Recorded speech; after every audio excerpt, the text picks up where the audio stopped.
আজকের গল্প একজন কর্মজীবী নারীর, যিনি সংসার, সন্তান আর নিজের স্বপ্ন সবকিছু একসাথে সামলে এগিয়ে যাচ্ছেন। আমার নাম নাজরুল আক্তার নাজুম। আমার গ্রামের বাড়ি হয়েছে বরিশালে। একজন মা হিসেবে যেমন তিনি গর্বিত, ঠিক তেমনি একজন উদ্যোক্তা হিসেবেও তিনি তৈরি করেছেন নিজের পরিচয়। মা হিসেবে হ্যাঁ গর্বিত, কারণ আলহামদুলিল্লাহ আমার দুটো সন্তান আছে।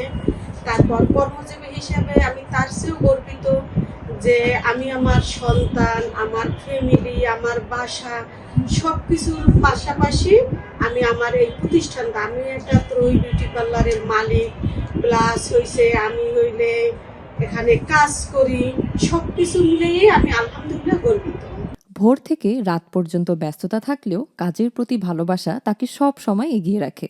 আর সারাটা দিন আমার খুব ব্যস্ততার কাটে। সকালবেলা আমার ছেলের স্কুল থাকে, তারপর হলে বাসায় রান্না বান্না থাকে, সব কিছু মিলিয়ে আমি আমার এই যে পার্লারে আসি, পার্লারে আসার পর সারাদিন কাস্টমারদের সাথে বিজি থাকি।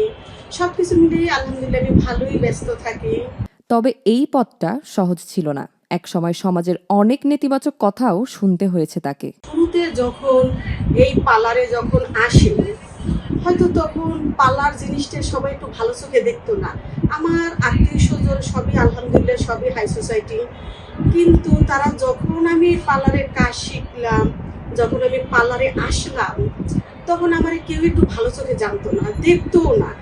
কিন্তু নিজের সততা আর পরিশ্রম দিয়ে তিনি বদলে দিয়েছেন মানুষের দৃষ্টিভঙ্গি। যে আমি কাজটা ছোট হইতে পারে, কিন্তু আমাকে সবাই অনেক সম্মান করে, সম্মানের চোখে দেখে।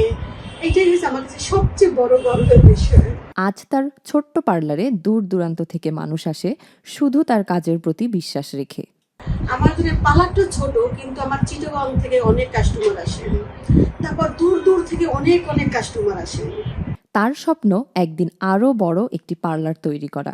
আমার সবচেয়ে বড় স্বপ্ন যেন আমি অনেক বড় একটা পার্লার দিতে পারি, এটার চেয়ে যেন অনেক বড়। প্রতিটি কর্মজীবী নারী এক একজন যোদ্ধা, তাদের গল্প আমাদের অনুপ্রেরণা।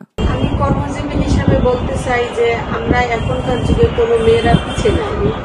কারণ হচ্ছে কর্মজীবী একটা মেয়ে থাকলে কারো কাছে সাহায্যের জন্য যেতে হয় না। আমার ফ্যামিলিকে আমি হেল্প করতে পারি, আমার বাবা মা আছে, শ্বশুরবাড়ি শাশুড়ি আছে, আত্মীয় স্বজন আছে।